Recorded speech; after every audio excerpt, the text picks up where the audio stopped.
Everyone, hey, it's Nate with Outside Cleaners here on Cape Cod, Massachusetts. This video is about types and styles of cedar homes that we see here on the Cape. So if you have a home with a cedar exterior here on Cape Cod, before anything else, it's a good idea to know what kind of cedar you have and what style is it. And of course, there's always outliers, there's always oddballs that we see from time to time, but by far, most of the homes that we see, most of the cedar homes that we see and work on the Cape are going to be among the following types and styles. So first of all, type, cedar type. We most typically see cedar that is either what they call Western red cedar or Eastern white cedar, so red or white. Red cedar, when it's brand new, is going to look sort of light rosy pink, and white cedar, when it's brand new, is going to be sort of a pale yellow. Over time, they can both fade to silver or gray with exposure to weather, and over time they can both become afflicted with mold and algae, so they might turn black or green. All right, so let's start on the roof. If your roof is cedar, it's most likely red cedar shingles. That's because between red and white cedar, red is by far the better material for an exterior.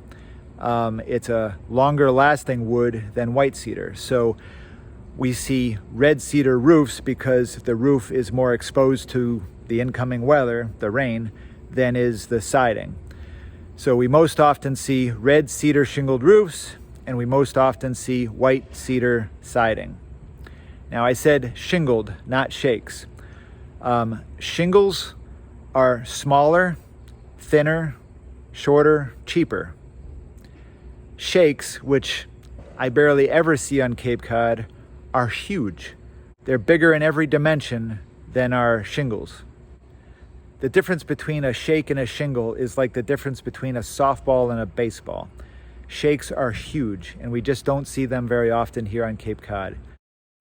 All right, when it comes to cedar siding, your cedar sided house might be either shingled or it might have clapboard or clapboard. Shingles obviously look like rows of little teeth that are overlapping, and clapboard is horizontal strips that are lapped over each other. If your cedar siding is shingled, it might be either red cedar or white cedar, although it's most often white cedar. White cedar shingles are smaller than red cedar shingles. Here's an example of the difference.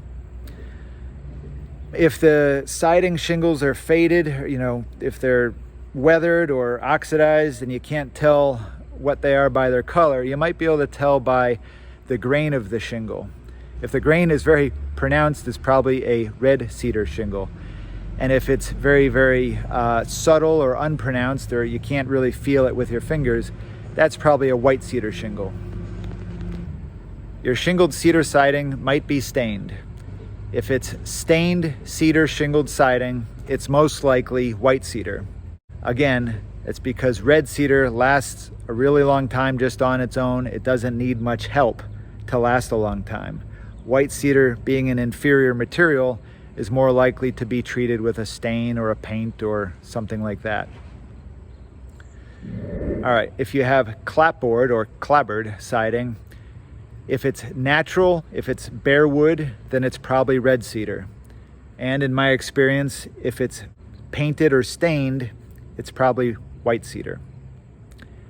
Lastly, one subtlety that's worth being aware of on your cedar sided home is what kind of nails or fasteners were used to hold the siding in place.